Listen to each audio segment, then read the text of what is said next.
નમસ્કાર મિત્રો, સ્વાગત છે તમારું અમારી વાસ્તુરંગ યુટ્યુબ ચેનલમાં। મિત્રો, જો તમારા ઘરમાં દરરોજ લડાઈ ઝઘડા થાય છે અને ક્યારે કોઈ વસ્તુનું સમાધાન નથી આવતું, તેમજ ઘરમાં સુખ સમૃદ્ધિ લાવવા માટે શું કરવું, તો મિત્રો આ વિડિયો તમારા માટે બહુ મહત્વનો છે।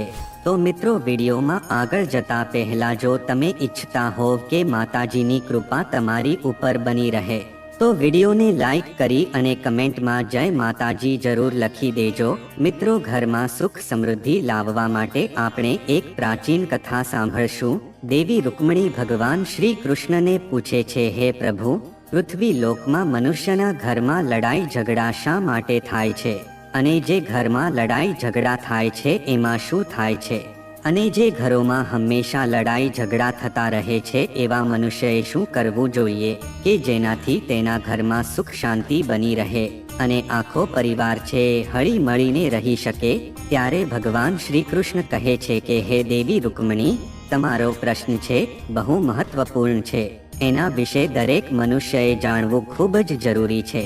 આજના યુગમાં ઘરે ઘરે ઝઘડા થતા હોય છે અને પરિવારમાં અશાંતિનો માહોલ બનેલો રહે છે, પરંતુ તેમને એ ખબર નથી હોતી કે આપણા ઘરમાં ઝઘડા શું કામ થઈ રહ્યા છે અને તેની પાછળ શું કારણ હોઈ શકે છે। હે દેવી રૂકમણી, આજે હું તમને એક એવા ઘરની કથા સંભળાવવા જઈ રહ્યો છું કે જે ઘર પહેલા સ્વર્ગ હતું, પરંતુ આ લડાઈ ઝઘડાના લીધે તે નરક બની ગયું હતું। પરંતુ એણે એવું શું કર્યું કે જેનાથી તે ઘરમાં સુખ સમૃદ્ધિ આવી ગઈ અને તે ઘર ફરીથી સમૃદ્ધ બની ગયું। પહેલાના સમયની વાત છે કે એક નગરમાં એક શેઠ રહેતો હતો। તે શેઠ છે ખૂબ જ ધનવાન હતો, એનો વ્યાપાર બહુ મોટો હતો અને આ શેઠનો પરિવાર બહુ ખુશ હતો। આ શેઠ છે એ બહુ દયાળુ સ્વભાવનો હતો, તે ગરીબોની મદદ કરતો હતો। નગરના બધા જ લોકો છે એ શેઠને બહુ માન આપતા હતા। થોડાક સમય પછી શેઠની પત્નીએ એક પુત્રને જન્મ આપ્યો, આથી શેઠ બહુ ખુશ થઈ ગયા હતા। શેઠે આખા નગરમાં મીઠાઈ વહેંચી હતી અને તેના પુત્રનું નામ રમેશ રાખ્યું। તે પોતાના પુત્રને બહુ પ્રેમ કરતો હતો અને તેની બધી જ જરૂરિયાતો પૂરી કરતો હતો। 2 વર્ષ પછી શેઠના ઘરમાં બીજા પુત્રનો જન્મ થયો। બીજા પુત્રના જન્મ સમયે પણ શેઠે આખા નગરમાં મીઠાઈ વેચી હતી અને તેનું નામ સુરેશ રાખ્યું। શેઠે તેના બંને પુત્રોને બધી જ સુવિધા આપી હતી, તેને બહુ સારી રીતે ભણાવ્યા હતા। આવી રીતે બંને પુત્રો હવે મોટા થઈ ગયા હતા। તો હવે શેઠે વિચાર્યું કે મારા બંને પુત્ર યુવાન થઈ ગયા છે, તો હવે આ બંને મારા વ્યાપારને સંભાળી લેશે। એક દિવસ તેમના બંને પુત્રોને તેમની પાસે બોલાવ્યા અને કહ્યું કે દીકરાઓ, હવે તમે મોટા થયા છો, હવે તમારે બંનેએ જ મારા આ વ્યાપારને સંભાળીને આગળ વધારવો પડશે। આથી કાલથી જ તમારે બંને રોજ મારી સાથે આવવાનું છે અને મારી સાથે તમારે બધું શીખવાનું છે કે જેથી તમે વેપાર કરતા શીખી જાવ। આથી હવે બંને દીકરા તે શેઠ સાથે જવા લાગ્યા અને થોડાક દિવસોમાં જ વેપાર કરવાની રીત તે બંને એ શીખી લીધી। આથી હવે શેઠને કોઈ વાતની ચિંતા નહોતી, કારણ કે શેઠજીએ પોતાનો કારોબાર છે તેમના બંને પુત્રના હાથમાં સોંપ્યો હતો। ત્યારબાદ ભગવાન શ્રી કૃષ્ણ કહે છે કે હે દેવી, તમે હવે ધ્યાનથી સાંભળજો। આવી રીતે શેઠજીએ પોતાનો વેપાર છે તેમના પુત્રોના હાથમાં સોંપી દીધો। થોડા દિવસ સુધી તો બધું જ સરખું ચાલતું હતું, પરંતુ થોડા દિવસો બાદ બંને ભાઈઓ વચ્ચે લડાઈ ઝઘડાઓ થવાનું શરૂ થઈ ગયું। રમેશ કહે છે કે મેં એટલું કામ કર્યું પણ તું કાંઈ નથી કરતો, તો સુરેશ એવું બોલ્યો કે ભાઈ, હું પણ એટલું જ કામ કરું છું, તમે મને એવું કેવી રીતે કરી શકો? આ વ્યાપારમાં જેટલો તમારો હક છે એટલો જ મારો હક છે, તમે મને આવી રીતે કાંઈ કહી ન શકો। હવે દિવસે ને દિવસે આ બંને ભાઈઓ વચ્ચે ઝઘડાઓ વધતા ગયા, આથી તે બંને એકબીજાથી નફરત કરવા લાગ્યા। હવે આ બંનેના ઝઘડાની આજુબાજુમાં રહેવાવાળા બધા જ લોકોને ખબર પડી ગઈ। આથી એકવાર રમેશ તેમના મિત્ર સાથે બેઠો હતો, ત્યારે રમેશે વાતમાં કહી દીધું કે મારો ભાઈ કાંઈ કામ કરતો નથી, બધું જ કામ હું જ કરું છું। આ સાંભળીને રમેશનો મિત્ર કહેવા લાગ્યો કે જો ભાઈ, મહેનત તો તું કરે છે અને તારો ભાઈ એમને એમ જ ભાગ લે છે, અને આમ જોઈએ તો તું મોટો છે, તારે તેની પાસે કામ કરાવવું જોઈએ, અને એ કદાચ કામ નથી પણ કરતો તો એને વેપારમાંથી બહાર કરી દે. આમ પણ તું મોટો છે, એટલે તારા પિતાના વ્યવસાય ઉપર કેટલો તારો હક છે.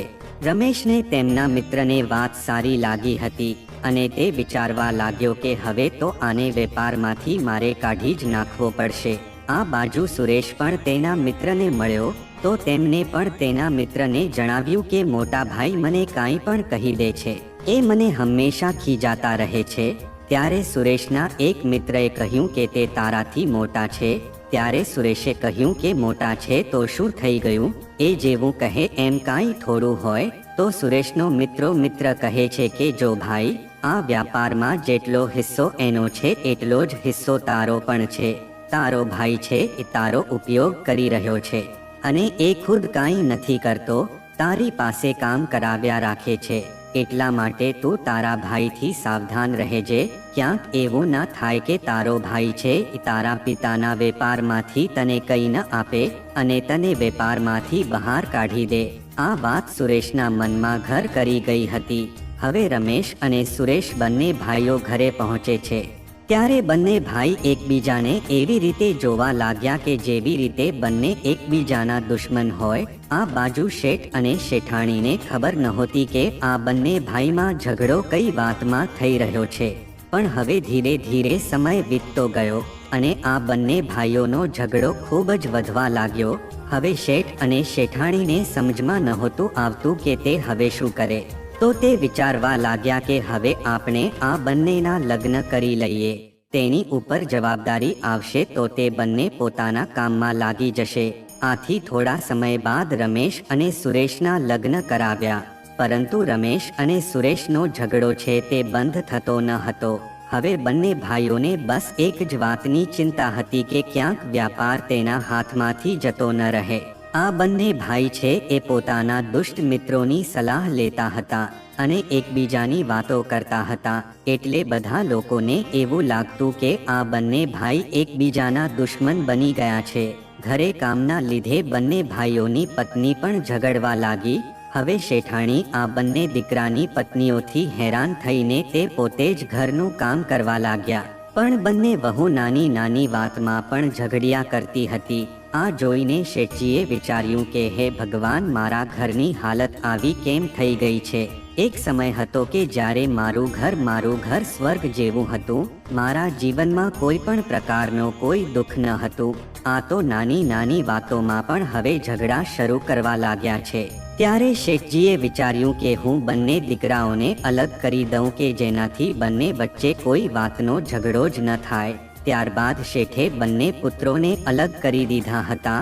અડધો વેપાર રમેશને અને અડધો વેપાર સુરેશને સોંપી દીધો. શ્રી કૃષ્ણ કહે છે કે હે દેવી રૂકમણી, આવી રીતે શેઠજીએ આ બંને દીકરાઓને અલગ કરી દીધા.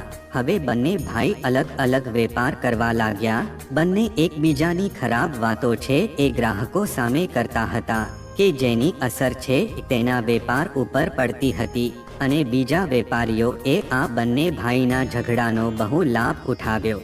બીજા વેપારીઓ આ બંને ભાઈઓને ભડકાવતા હતા અને સલાહ આપતા કે તમે એક કામ કરો, તમારા વ્યાપારને વધારવા માટે ઓછા ભાવે સામાન વેચવા લાગો કે જેનાથી લોકો તમારાથી પ્રભાવિત થશે અને તમારી પાસે તે જ સામાન ખરીદવા આવશે કે જેનાથી તારા ભાઈનો વેપાર ચોંપટ થઈ જશે અને તું માલામાલ થઈ જઈશ. હવે આ બંને ભાઈઓએ લોકોની વાતોમાં આવીને એવું જ કર્યું કે જેનું પરિણામ એ આવ્યું કે થોડા સમયમાં તેમનો વેપાર છે એ સાવ ભાંગી પડ્યો. લોકો તેને પાસેથી સસ્તા ભાવે સામાન ખરીદવા લાગ્યા. આના લીધે આ બંને ભાઈઓ પોતાનું ઘર પણ સરખી રીતે ચલાવી શકતા નહોતા. એ લોકોને કંઈ સમજાતું ન હતું. ત્યારે આ બંને ભાઈ પોતાના પિતાજી પાસે ગયા અને તેને કહેવા લાગ્યા કે પિતાશ્રી, તમે આ વ્યાપાર કેવી રીતે કરતા હતા? અમારો વેપાર તો સાવ ચોપટ થઈ ગયો છે. અમે દરેક રીત અપનાવી લીધી છે, પરંતુ અમે તમારી જેવા ન બની શક્યા. ત્યારે શેઠજીએ તેના બંને દીકરાને કહ્યું કે શું તમે બંને સાચા મનથી વેપાર નથી કર્યો? તમે બંને તો હંમેશા લડતા ઝઘડિયા જ રહ્યા છો. આથી આનો ફાયદો બીજા વેપારીઓએ ઉઠાવી લીધો છે. તમને બંને વેપાર ઉપર તો ક્યારેય ધ્યાન જ નથી આપ્યું. ત્યારે બંને ભાઈ એવું કહેવા લાગ્યા કે હે પિતાજી, અમને એ જણાવો કે હવે અમે શું કરીએ? ત્યારે શેઠજીએ કહ્યું કે તમારી બંનેની સમસ્યાનું સમાધાન છે એ મારા ગુરુદેવ જ આપી શકે છે. તમે બંને એમની પાસે જા. તે બાજુના નગરમાં નદી કિનારે આશ્રમ બનાવીને રહે છે અને તે જ તમને આનું સમાધાન બતાવશે. આથી બંને ભાઈ ગુરુજી પાસે જવા લાગ્યા. જ્યારે તે નદી કિનારે પહોંચ્યા ત્યારે ગુરુજી તેમના શિષ્યોને ઉપદેશ આપી રહ્યા હતા. ત્યારે બંને ભાઈ આ મહાત્મા પાસે ગયા અને તેને પ્રણામ કરીને પોતાનો પરિચય આપ્યો. ગુરુએ પૂછ્યું કે તમે અહીંયા શા માટે આવ્યા છો? તો આ બંને દીકરાઓ બોલ્યા કે અમારે બહુ મોટી સમસ્યા છે અને અમારા પિતાજીએ અમને કહ્યું છે કે તમે જ અમારી આ સમસ્યાનું સમાધાન કરી શકો છો. એટલા માટે અમે તમારી પાસે આવ્યા છીએ. તો કૃપા કરીને તમે અમારી સમસ્યાનું સમાધાન કરો. ત્યારે મહાત્માએ કહ્યું કે તમે મને તમારી સમસ્યા જણાવો. ત્યારે બંને ભાઈ કહેવા લાગ્યા કે હે ગુરુદેવ, પહેલા તો અમારો વ્યવસાય બહુ સારો ચાલતો હતો, પરંતુ ધીરે ધીરે અમારો બધો જ વેપાર છે એ ચોંપટ થઈ ગયો. અમે એવા બધા ઉપાય કરીને જોઈ લીધા છે કે જે અમારે કરવા જોઈએ અને લોકોને ઓછી કિંમતમાં પણ સામાન વેચ્યો તો પણ અમારો વેપાર છે એ વધ્યો નહીં અને અમે લોકો સાવ બરબાદ થઈ ગયા. ત્યારબાદ તે ગુરુજીએ કહ્યું કે તમે બંને ઓછી કિંમતમાં અને ઉધાર સામાન શા માટે વેચ્યો? તો રમેશ કહેવા લાગ્યો કે હું એવું વિચારતો હતો કે ગ્રાહક હંમેશા મારી પાસેથી સામાન ખરીદવા આવે, એટલા માટે હું ઓછી કિંમતે સામાન વેચતો હતો અને ઉધાર એટલા માટે આપતો કે ગ્રાહક છે કોઈ બીજી જગ્યાએ સામાન ખરીદવા ન જાય. ત્યારે તે ગુરુજી કહેવા લાગ્યા કે તને આવું કરવા માટે કોણે કહ્યું હતું કે તું ઓછી કિંમતમાં સામાન વેચીશ તો તારો વેપાર વધશે અને લોકો તારી પાસેથી જ સામાન ખરીદવા આવશે? ત્યારે રમેશે કહ્યું કે આવું અમને બીજા વેપારીઓએ કહ્યું હતું. તો હે ગુરુદેવ, અમે તો હવે સાવ બરબાદ થઈ ગયા છે. હવે તો અમારી હાલત બહુ ખરાબ થઈ ગઈ છે કે લોકો અમારી બાજુ જોતા પણ નથી અને હવે અમે અમારા પરિવારનું ભરણ પોષણ પણ કરી શકતા નથી. આથી આ મારા પિતાજીનું નગરમાં ખૂબ જ સન્માન હતું. ધનવાન લોકોમાં મારા પિતાજીનું નામ હતું, પણ હવે તો બધું જ બરબાદ થઈ ગયું છે. હવે તમે જમણે જણાવો કે અમારે શું કરવું જોઈએ? બંને દીકરાઓની વાત સાંભળીને તે ગુરુદેવ કહેવા લાગ્યા કે હવે હું જે વાત જણાવું છું એને તમે ધ્યાનથી સાંભળજો. આ સંસારમાં સૌથી મોટું ધન છે સુખ અને શાંતિ છે. જ્યારે પણ આપણે દુઃખી થઈએ છીએ કે પછી આપણી સામે કોઈ બહુ મોટી મુશ્કેલી આવે છે ત્યારે આપણે સૌથી પહેલા આપણા પરિવાર પાસે જઈએ છીએ, કેમ કે પરિવારના લોકો જ તમારી સમસ્યાને સમજી શકે છે. પરંતુ તમે બંને તમારી સમસ્યા તમારા પરિવારના લોકોને નહીં પણ તમે તમારા મિત્રોને જણાવી હતી અને બીજા લોકો તમારી સમસ્યા સાંભળીને ક્યારે સાચી સલાહ આપશે નહીં. એ લોકોને કાંઈ ફરક નથી પડતો કે તમે કઈ મુશ્કેલીમાંથી પસાર થાવ છો અને તમે એ લોકો પાસે સમસ્યાનું સમાધાન લેવા જાઓ છો, પણ એ તમને સમાધાન કરાવવાની જગ્યાએ તમને બરબાદ કરી નાખશે. આટલા માટે આપણે કોઈ પણ વસ્તુથી જો દુઃખી હોઈએ તો સૌથી પહેલા આપણે આપણા પરિવાર સાથે બેસીને વાત કરવી જોઈએ, કેમ કે તમારી દરેક સમસ્યાનું સમાધાન છે લોકોની પાસે નથી હોતું, પરંતુ તમારા પરિવારજનો તમારી સમસ્યાનું સમાધાન સારી રીતે કરી શકે છે. આથી ક્યારે પણ તમારા ઘરના રહસ્ય કોઈને ન જણાવો. તમારા બંને ભાઈઓ વચ્ચે સારા સંબંધો નથી રહ્યા, તમારા બંને વચ્ચે જ વાત રાખવી જોઈએ, પરંતુ તમે બંને ખુદને સારા સાબિત કરવા માટે એકબીજાને ખરાબ વાતો કરવા લાગ્યા કે જેનું પરિણામ એ આવ્યું એ લોકોએ તમારી બંનેને મુશ્કેલીઓનો ફાયદો ઉઠાવ્યો. કેમ કે લોકોને તમે જ કીધું હતું કે અમારા બંને ભાઈઓ વચ્ચે આ પ્રકારે ઝઘડો થયો છે. શું તમને એ લોકોએ ક્યારે એવું કહ્યું કે અંદરો અંદર ઝઘડો ન કરાય? પરંતુ બીજા લોકોએ તો તમને એકબીજા વિરુદ્ધ ખૂબ સારી રીતે ભડકાવ્યા છે કે જેનાથી તમે બંને આગળ ના વધી શક્યા. તમે એ લોકો પાસે સમાધાન માટે ગયા હતા, પરંતુ એ લોકોએ તમને મુસીબતમાં નાખી દીધા. બીજા લોકો ક્યારે એવું નહીં વિચારી શકે કે તમે એનાથી આગળ નીકળો. એ લોકો હંમેશા તમને નીચે પાડવાની કોશિશ કરતા રહેશે. આથી હવે તમે એ જણાવો કે બીજા વેપારીઓ શું કામ એવું ઈચ્છે કે તમે એનાથી આગળ વધો? એ હંમેશા તમને નીચે પાડવાની જ કોશિશ કરવાના છે. અને તમે બંને વેપારીઓની વાત માની લીધી અને તેના કહેવા પ્રમાણે વર્તન પણ કરવાનું શરૂ કરી દીધું. શું તમે એ સમયે તમારા પિતાજીને પૂછ્યું હતું કે પિતાજી, તમે તમારો વ્યવસાય કેવી રીતે કરતા હતા? તમારા પિતાજી પણ એક ધનવાન શેઠ હતા. તમે ક્યારે તેની સલાહ શા માટે ન લીધી? જ્યારે તમારું બધું જ બરબાદ થઈ ગયું ત્યારે તમને તમારા પિતાજીની યાદ આવી. કદાચ જો તમે બીજાને પૂછવાની જગ્યાએ તમારા પિતાજીને જ પૂછી લીધું હોત તો આજે તમારે આવી હાલત ના થઈ હોત. લોકોને તમે એવું જણાવશો કે મારા પિતાજીએ આવું કર્યું, મારા ભાઈએ મને આવું કહ્યું, તો લોકો તો એવું જ કહે છે કે તું સાંભળે છે શા માટે? તું પણ તે લોકોને વાત સાંભળવાનું બંધ કરી દે. તું પણ સામો જવાબ આપી દે અને આમાંથી તમારું જ નુકસાન થાય છે.